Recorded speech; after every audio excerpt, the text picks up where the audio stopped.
24นะพระอาจารย์จะไปบรรยายนะวันที่24เนาะกลางคืนประมาณทุ่มหนึ่งสมมาหับโทรศัพท์กับเจริญพรสาธุเจ้าแนะนำตัวได้เนอแม่นิตยาปินตาคำมาหนองห้าเจ้าโอ้หนองห้านะครับเจ้าขอเบอร์โทรแต่ว่านั่นอาจารย์ให้เบอร์โทรพิษเนอเบอร์พิษกะเอาโทร2ผมไม่ไฟหับแต่วันติดนะมาวอนนะลองเปลี่ยนซิมเปลี่ยนเบอร์กะมาโหกับแม่บัวไข่ตอนหลังเพจแต่ติดต่อกันได้แล้วอ๋อนะพระอาจารย์อาจจะมีเบอร์เก่าเพิ่นอาจจะเปลี่ยนใหม่เจ้าดีละเจริญพรเด้อหลายวันเนี่ยนะพูดก่อนก็ไม่ได้ฟังนะแล้วนะพูดไหนก็ได้ไม่ได้มาจัดแล้วน่าละงานนักพูดนากับได้มาฮะพูดนากับปุ้นอยู่วัดไหลขิงนครปฐมปุ๊นว่ามันพูดนี่ก็พังทำงานอย่างเรียบร้อยมันนั่งจะฟังกับฟังน่าก็ไปอยู่วัดไหลขิงพอดีไปแตนหลวงพ่อจังหวัดได้มอบหมายให้ไปประชุมแตนไปสัมมนาแตนปุ่นวัดไหลขิง3-4 วันทำได้มาจัดทำเดี๋ยวพอคนอื่นแตนเหมือนกันเดินทางโดยสวัสดิภาพเลยเจริญพรเจริญพรเนื้อนี่ก็แม่นิตยาเนาะเนี่ยพระอาจารย์เนี่ยนะตีม้าผ่องอะไรอ่ะมันมีหลายหัวโขนเนาะเจ้าอาวาสตัวเจ้าคณะอำเภอตัวเป็นประธานฝ่ายเผยแผ่ตัวนะก็สนองงานพระศาสนางานนี้แล้วก็ในส่วนของอำเภอก็นายอำเภอเปิดมีโครงการต่างๆก็ต้องไปทำงานร่วมกันถึงคณะสงฆ์อย่างวันที่20เนี่ยก็ทางอำเภอวังเหนือเป็นจัดกิจกรรมเขาเรียกว่าบวงสรวงอนุสาวรีย์ฝ่ายศาสนาเป็นกันนิมนต์ไปเป็นประธานสงฆ์นะแต่ว่าไม่ได้ไปก็จะต้องไปพุ่นนครปฐมพุ่นศรัทธาสาธุชนทั้งหลายต้องรู้ก่อนตะกี้ว่าอาจจะพูดนะอาจจะบตรงเนาะพระอาจารย์ลืมไปว่าถึงวันที่21-22นะอันนี้วันจริงวันที่20ปุ่นนะปุ่นนิมนต์ไปประชุมที่เชียงใหม่ครับนะก็นี่คือรองเจ้าคณะอำเภอไปแตนนะเชียงใหม่ปุ่นนะเกี่ยวกับเรื่องการอนุรักษ์ศิลปะวัดอย่างศาสนสถานศิลปะวัตถุโบราณสถานต่างๆเนี่ยเนาะขอวันตาวัดวาอารามต่างๆบอกโอ้กฎหมายจูกระตุบขวางบุคลนมันผิดกฎหมายข้อไหนเขาก็ต้องไปอบรมเอาความโม่มาเนี่ยก็ด้วยภารกิจเยอะศรัทธาสาธุชนทั้งหลายไผว่าสบายอย่างตู้นะมันได้สบายมันได้สบายเนาะโดยเฉพาะพระสงฆ์ถ้าเป็นพระป่าเปิ่นก็มีศาสนกิจของเปิ่นในส่วนที่ปฏิบัติเนาะก็พระสงฆ์ก็มี2 สายนะสายป่ากับสายบ้านเนี่ยก็หับภระธุระพระศาสนา5-6 งานกันนะปกครองเผยแผ่สาธารณสงเคราะห์ศึกษาสงเคราะห์สาธารณูปการศาสนศึกษานี่พระสงฆ์ที่จะต้องดูแลในส่วนของนอกจากศรัทธาญาติโยมแล้วการศึกษาพระเน้นเขาช่วยกันเขาเป็นชาวพุทธนะที่ประคองกันมาได้แล้วก็อาศัยพระนักศึกษาโดยปฏิบัติโดยถ้าบ่มีพระที่ศึกษาพระพุทธพจน์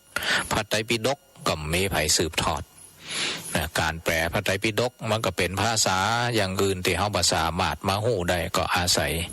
เขาเรียกว่าพระอัตถกถาจารย์ในฝ่ายที่ศึกษามาแล้วก็นำมาถ่ายทอด เนาะเขาก็บ่ได้ว่าสายนั่นดีสายนั่นเด่นนะก็ได้ผสมผสานกันดีกันถึงนั่นอ่ะมันเหมือนกับเครื่องปรุงก๋วยเตี๋ยวนะเนาะจะว่าพริกก็มันลงตัวกันจ่วยหนุนให้ก๋วยเตี๋ยวถ้วยนั้นล้ำนะตึงพริกตึงน้ำปลาตึงกันน้ำส้มสายชูตึงอย่างก็ถั่วงอกนะมันตึงผสมกันหั่นพบจ่วยลงกันในถ้วยแล้วก็มันทำให้ก๋วยเตี๋ยวล้ำศาสนาของเขาก็เหมือนกันเนาะที่เจริญรุ่งเรืองได้เขาก็บ่ได้ดูถูกว่าอันนั้นดีอันนั้นนี่นะมีจุดอ่อนจุดแข็งของกันและกันถึงนั่นนะแต่เขาชาวพุทธทั้งหลายก็สนับสนุนทั้งสองฝ่ายเนาะพระเปิ่นปฏิบัติเขาก็หนุนเสริมเปิ่นบัติดคัดนะในเรื่องอาหารการกินในส่วนของพระฝ่ายปกครองเขาก็หนุนเสริมนะเปิ่นมีกิจกรรมโครงการไหนก็หนุนเสริมนะเรื่องสังคมสงเคราะห์สาธารณสงเคราะห์เรื่องสร้างเรื่องแปลงเจริญพรไม่จ่าเจ้าแนะนำตัวด้วยเนอะยังไม่ใส่ช่องทรงมาจากเพื่อนห้องเลยเจ้าโอ้วันนี้มาไก่นั่นแหละเจ้าได้ยินชัดเลยเนาะว่าถ้อยตรงสัก98.75ชัดเจนเลยเจ้าโอ้เป็นประจำเนาะแม่เนาะเจ้าฟังนะจนทุกตุนทุกองเลยเจ้าดีมากดีมากเนาะทุกจังหวัดเจ้าสวดมนต์ไม่พลาดทั้งวันก็จะเราจะรับนอนนะเจ้าดีมากมีธรรมะเป็นหลักอนุโมทนาบุญสาธุสาธุเจ้าอนุโมทนาบุญแม่ลุกมาจากบ้านห้องบุญนะศรัทธาญาติโยมอันนี้ก็เป็นแฟนคลับกับพระสงฆ์องค์ข้าเจ้าตุตนจุองค์นะกำลังจิตกำลังใจเนี่ยการใกล้ชิดกับปราชญ์ฉลาดฟังธรรมวิธีคิดเลิศล้ำปฏิบัติธรรมถูกหลักการไม่เอาบ่ได้เขวเนาะเข้าหาปราชญ์วิธีเข้าหาปราชญ์กับเปิ่นอยู่ใกล้เขาสามารถไปสนทนาได้เปิ่นอยู่ไกลเขาก็ใจโทรศัพท์อยู่ไกลก็ใจเสียงทางวิทยุนี่แหละฟังนะฉลาดฟังธรรมวิธีคิดเขาก็เลิศล้ำนะเพราะว่ามีตัวช่วยมีลักที่ครูบาอาจารย์ได้แนะนำเป็นทิศเป็นทางนะมีตัวช่วยมันเหมือนกับเขาขันน็อตเนี่ยถ้าใจแต่มือโอ้มันถ่าเห็นนะพอมันมีไขควงก็คีมก็ช่วยเข้าไปการขันน็อตมันก็ดีรู้สึกว่าดีวิธีคิดมันลึกซึ้งเนี่ยได้คำแนะนำจากครูบาอาจารย์แนะนำสั่งสอนฟังโอวาทานะเจริญพรนมัสการนะเจ้าท่านพระอาจารย์พระอ๋อเจ้าอยู่แม่บัวโอ้แม่บัวนะอำเภอเทิงเจียงไฮ้อนุโมอยู่นะเจ้าเจริญพรนะกำลังใจให้เนอเจริญพรนะแม่เนอเดินทางไปวัดไร่ขิงขอตลอดปลอดภัยทุกเส้นทางเจริญพรเนอแม่เนอเองนะเจ้าเจริญพรเนอเจ้าสาธุเจริญพรปูนนะอำเภอเทิงบุญแม่บัวเนี่ยอันจริงๆคลื่นบางทีก็มีผ่องนะแต่แม่บัวเพิ่งก็ฟังจากอำเภอพานก็ฟังจากทางอินเทอร์เน็ตก็นะเจริญพรเอาละวันนี้วางใจกดผิดแม่บัวกดโทรมาซ้ำเป็นกำลังใจให้ศรัทธาญาติโยมทั้งหลาย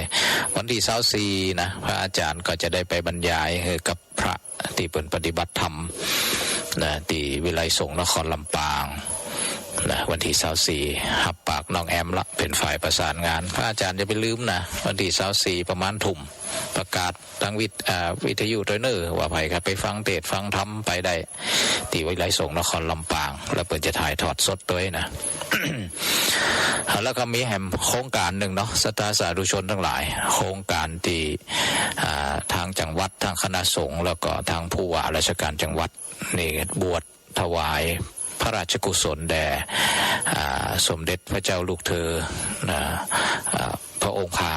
เนาะศรัทธาสาธุชนทั้งหลาย99รูปนะที่วัดพระแก้วที่วัดพระแก้วบวชมาตั้งแต่วันที่ปุ่นละวันที่90ปุ่นละ นะ15 วันนะพุ่นถึงวันที่25พุ่นนะก็ใครจะเป็นพระอาจารย์ว่าโอ้ข้อมูลว่าเลขบัญชีก็บอกเดี๋ยวพระอาจารย์จะบอกเลขก็เหมือนกันเนาะถ้าศรัทธาญาติโยมอยากจะไปทำบุญก็ประสานกับท่านเลขาเนอะเบอร์เลขาท่านพระครูศิริเดี๋ยวพระอาจารย์ดูเบอร์จะหน่อยนะเนี่ย081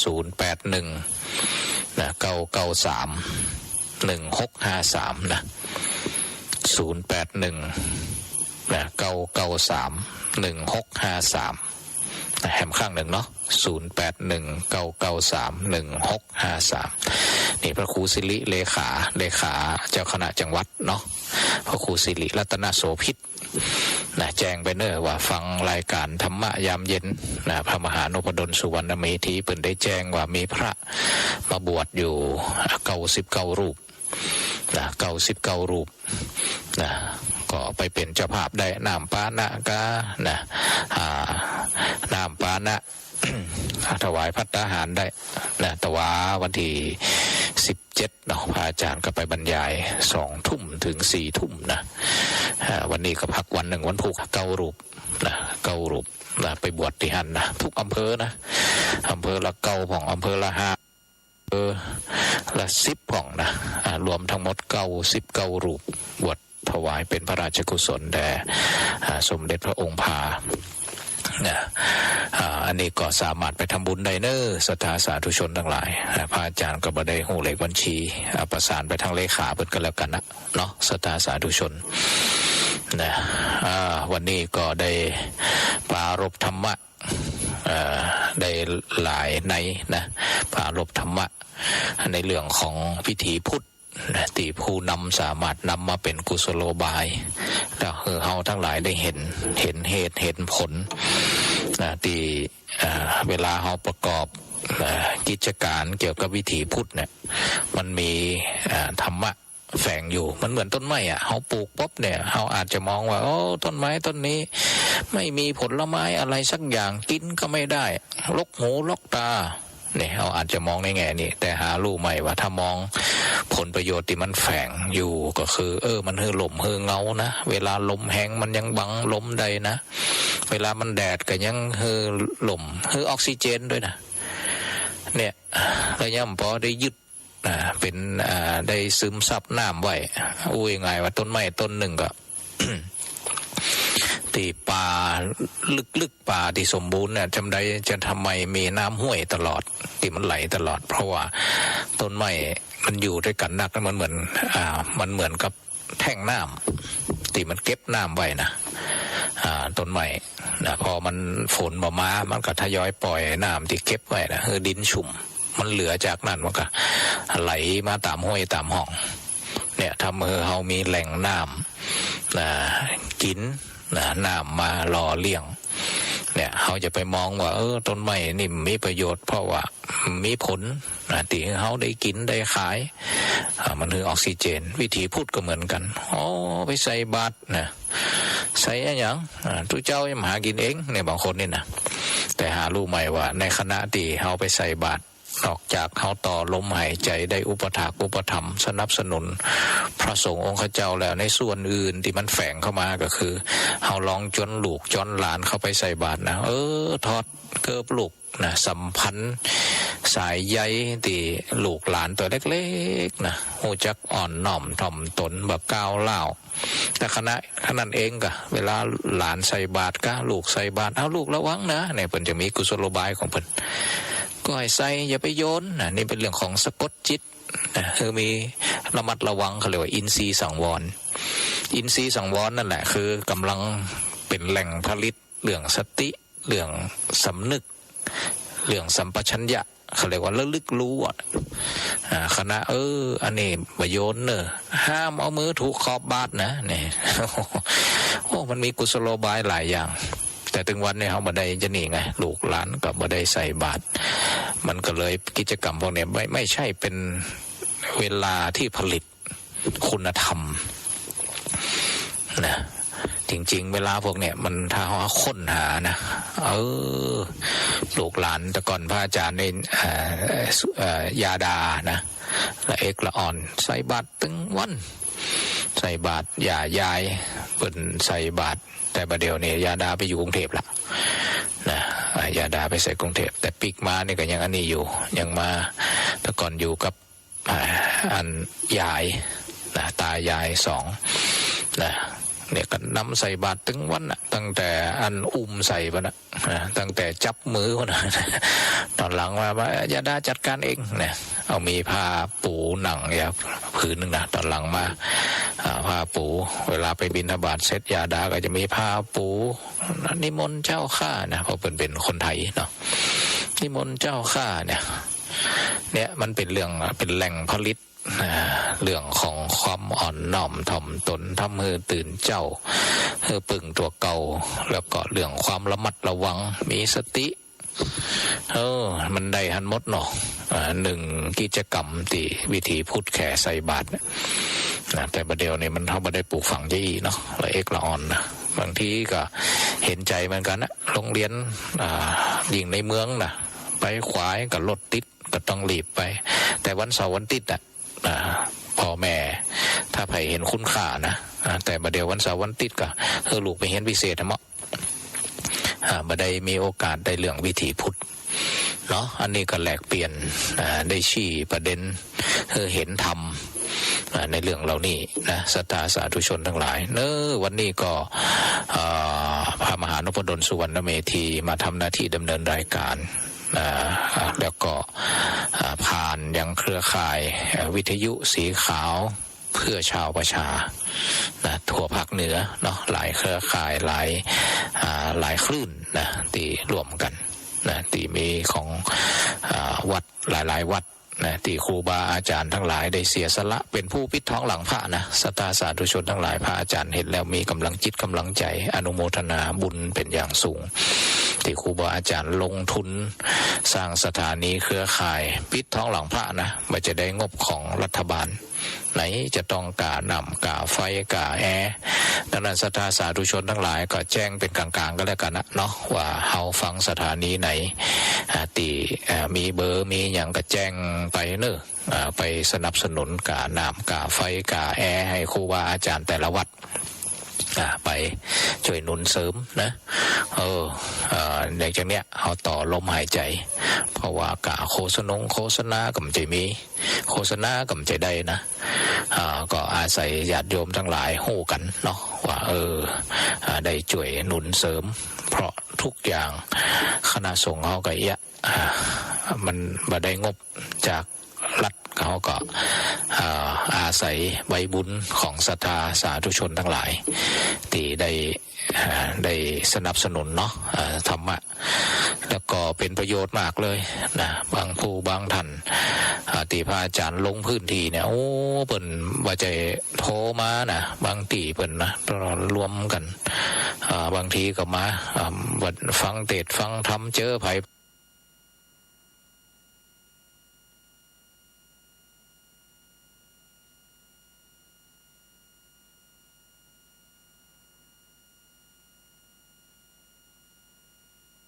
แล้วก็เป็นประโยชน์มากเลยนะบางผู้บางท่านที่พระอาจารย์ลงพื้นที่เนี่ยเปิ่นว่าจะโทรมานะบางตีเปิ่นนะรวมกันบางทีก็มาฟังเทศน์ฟังธรรมเจอไผ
หมายความว่ามีจิตใจเข้มแข็งอดทนมือฆ่าเล็กตาย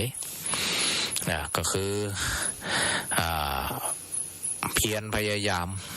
นะมือฆ่าเล็กตายก็คือตีเล็กมาเป็นมีดเป็นมุ้ยได้อะยังไงจากตีเล็กเป็นอย่างสักอย่างอ่ะนี่สู้ชีวิตจนตั้งเนื้อตั้งตัวได้จนประสบความสำเร็จมือฆ่าเล็กตายอูไปอูมาก็อีดพักเสียงอย่ากำพักเสียงอันมาฟังเพลงธรรมะอย่าแหมสักบทเพลงโลกคือละครนะ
เสียงโดยเพลงธรรมะ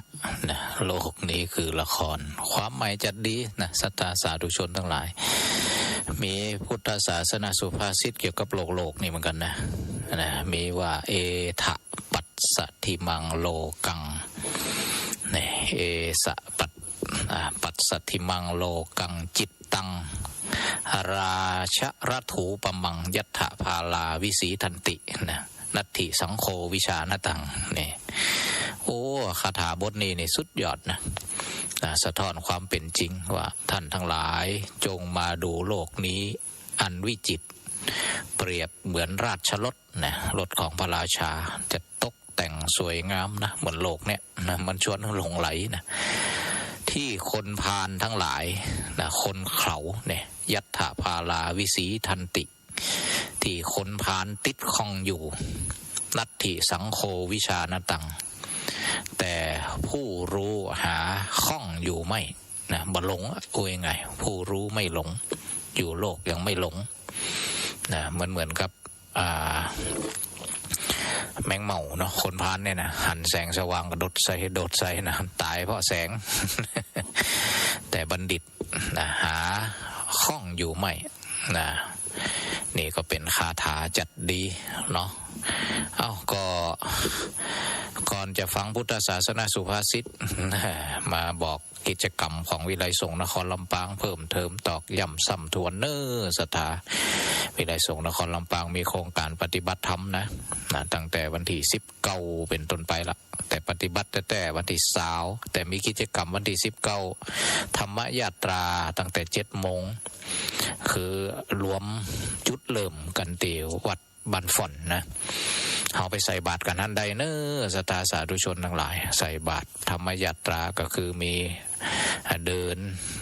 คือก็เดินทุดงค์ยังไงจาริกธรรมยาตรา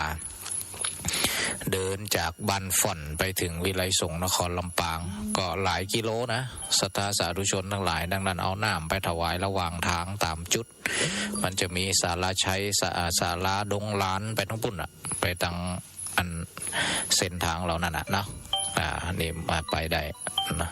เดี๋ยวรับโทรศัพท์กำเนิดเจริญพรเจริญพรอันลองโทรผิดเด็กเนี่ยศรัทธาสาธุชนนะก็สามารถถ้าบ่มีได้ไปวันที่19ใส่บาตรหรือถ้าบัดตันไปล้อใส่อยู่ปุ่นแถวปากทางที่อัน เข้าวิไลสงฆ์นครลำปางน่าจะหันอยู่เนาะตีเพราะว่าพระหลายรูปเกือบ100 รูปเนี่ยเดินเนี่ยเขาน่าจะหันนะดังนั้นถ้าหลัง7 โมงก็จากบ้านฝนไปก็จะมีเส้นทางธรรมยาตรา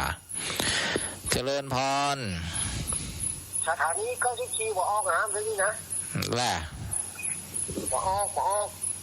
จะได้เม็ดพอดีกันหม้อออกแล้วก็ออกอะให้ออกปกติเนี่ย94บ่ออกครับล้มขึ้นแหละพอสมควรล้มขึ้นแล้วพ่อมได้ยินขึ้น94บ่ออกอะวันนี้นะนักเป็นไงพ่อได้ยินเสียงมาหลายละเนาะจะเหงากันชั่วโมงแรกเปิ่นโทรมาอยู่น่ะตะกี้น่ะเวียงบ่เป้าพุ่นน่ะวันนี้94ดับแปลวันนี้สงสัยอันอินเทอร์เน็ตสงสัยอินเทอร์เน็ตอันท่านอาจารย์น่ะล่ะดับอ่ะผมจ่ายต้องปุ่นกะอินเทอร์เน็ตต้องปุ่นกะตั้งเพย์เปิ้นดับเนาะตั้งเพย์เปิ้นออกปกติเหรอลังสถานีมันดับกันนั่นน่ะก็เป็นยะต่อได้ก็ต่ออันน่ะเนาะกำลังใจท่านมหาเด้อก็ได้ไม่ถึงลาโทรแต่เด้อแค่นี้ก่อนได้เจริญพรดูพอสมควรนะที่แม่ขจารย์พุ่นนะได้บ้านนั้นบ้านบวกขอนนะเคยจื่อบ้านพิษได้นะพอสมควรนี่ท่วงทันทีเลยล่ะนะเปิ้นก็ได้มาหลังไม้ผ่องหน้าไม้ผ่องนะวัดปางไข่เปิ้นนะได้ฟังประจำเนาะครูบาอาจารย์ทุกกลุ่มทุกองค์แจ้งข่าวเรื่องการปฏิบัติธรรมเนาะศรัทธาสาธุชนถ้าใครจะรวมทำบุญเป็นกาภัตตาหารก็เป็นเจ้าภาพเป็นครอบครัวก็หรือว่าตามกำลังศรัทธานะตีหมายเลขบัญชีเนาะธนาคารทหารไทยธนาชาติ328-107-9891นะ328-107นะ9891นะจะถ้าเป็นอาหารเป็นครอบครัวเลยก็ได้ถ้าเป็นอาหารเพนก็หมื่นบาทต่อมือเพราะว่าพระเป็น100 กว่ารูปนะตั้งโยมตั้งอย่างแฮมได้ทำบุญใหญ่บุญหลวงนะถ้าสืบชะตาในวัดบ้านเฮานะ9 รูปนะอันนี้วัดพานิสิตในทั่วจังหวัดลำปางนะได้ทำบุญกับพระ100 กว่ารูปเนี่ยทั่วจังหวัดลำปางนะขนาดปณะก็ 3,000 บาทต่อมือนะหรือกำตามกำลังศรัทธาหรือถ้าเขาจะประสงค์นะได้เอาสมทบไปกะวันนี้เอาน้ำไปกะก็ได้แจ้งเปิ่นเนาะเพื่อเปิ่นจะได้งดในการทำมีคณะปกติเต่าใดก็สืบข้อมูลดูปกติต้มจะป้อนี่เต่าใดเขาก็ไปทำเองก็ได้เนาะแจ้งเปิ่นศรัทธาสาธุชนอันนี้ก็งานบุญการกุศลนะก็ทางวิไลสงฆ์นครลำปางนะหรือโทรมาหาพระอาจารย์ก็ได้เบอร์โทรอย่างนี้เดี๋ยวพระอาจารย์พอก่อนน้องแอมฝากมาตะกี้อะไรเดี๋ยวขอเบอร์โทรอย่ากำกันสมมาหลายสิ่งหลายอันปอหมอกเดี๋ยวก็จะหันสุภาษิตนะสุภาษิตธรรมยาตราเดี๋ยวก่อนเบอร์โทรเลขบัญชีเบอร์โทรมีไหนเนี่ยดู095-449-3650นะ095-449-3650นะนี่ประสานได้เนาะปรึกษาได้ว่าจะทำไปเองกาสมทบกาอย่างกาได้ตามกำลังศรัทธาเนาะศรัทธาสาธุชนเอาละสุภาษิตเลื่อม3 กำนะตะกี้ผ่านไปละที่ทำให้ชีวิตเขาเจริญรุ่งเรืองประสบความสำเร็จนี่นะปริศนาธรรมมีแท่งคำเข้มแข็งเหมือนพระเนี่ยแข็งเหมือนพระนะพระนะมีดมุ้ยพระนะมีดมือคาเล็กตาย2 มือฝ่าย7 หัวพญานาคนี่ก็ต้องตีความหน่อยเนาะ2 มือไป7 หัวพญานาคเนี่ยค คืออุ้ยไงว่าหัวพญานาคเนี่ยมันมีเกล็ดมันมีหนวดมันมีเขี้ยวนะดังนั้นอุ้ยไงว่างานแต่ละงานเนี่ยจะได้เวลาเขาไปเจ็ดหัวพญานาคบ่เสียหายแล้วเขาเองก็บ่โดนเกิดอุบัติเหตุเนี่ยนะของที่เขาไปทำกับหัวพญานาคก็บ่ใส่เสียหายหนวดก็บ่หัก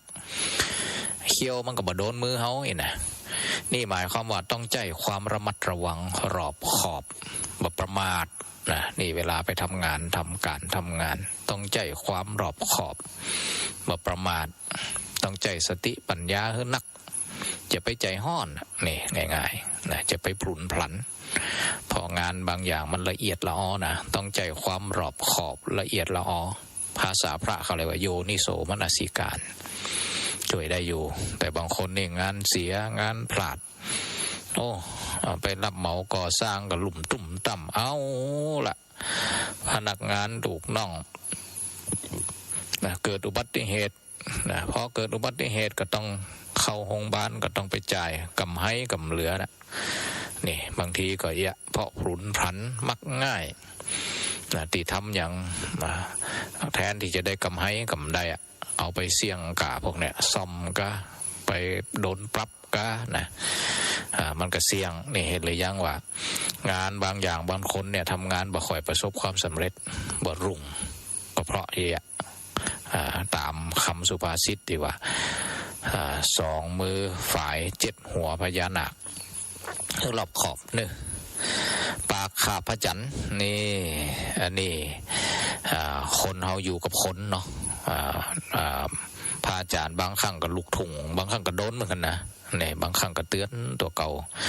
บางทีก็อู้จาแบบลุกถุงห้าวๆนะบางทีก็โดนว่าเหมือนกันนะก้อยอู้กะไอ้นะ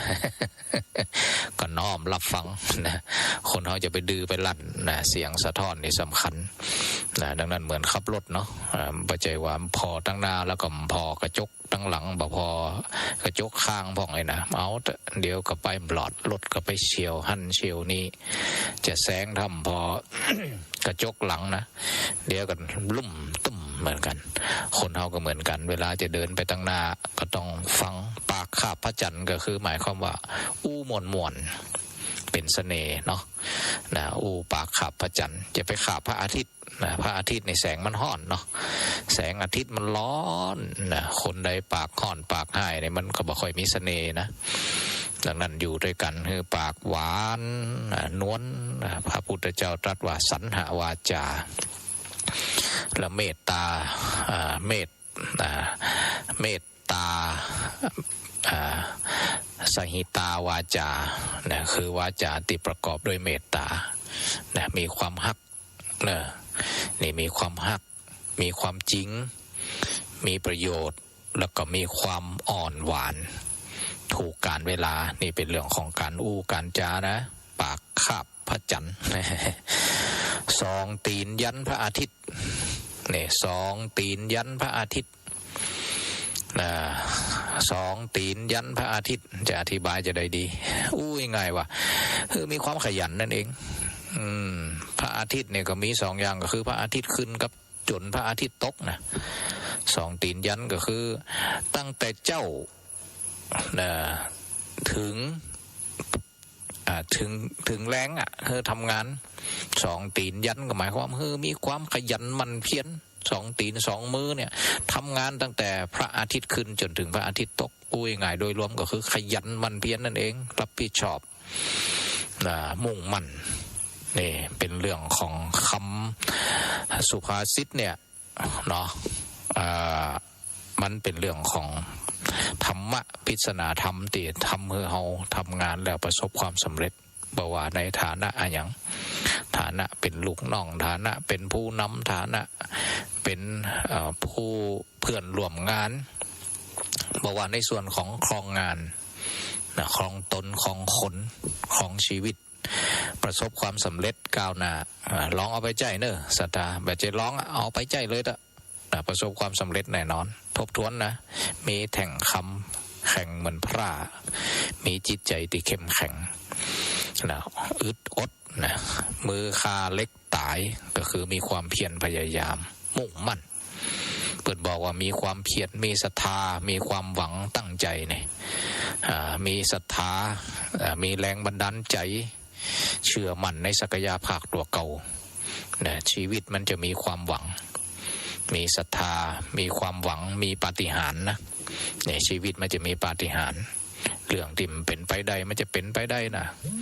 เรื่องยากจะเป็นเรื่องง่าย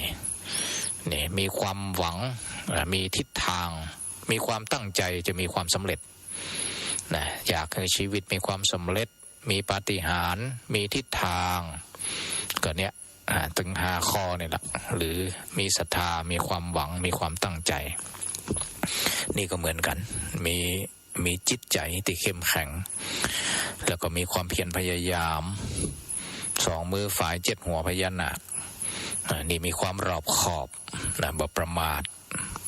บ่ห้อนบ่ใจห้อนนะปากขาบพระจันทร์ก็คือมีวาจาที่อ่อนหวานนะแล้วก็2 ตีนยันพระอาทิตย์นะมีความขยันหมั่นเพียรทำงานตั้งแต่เจ้าถึงปุ๊บ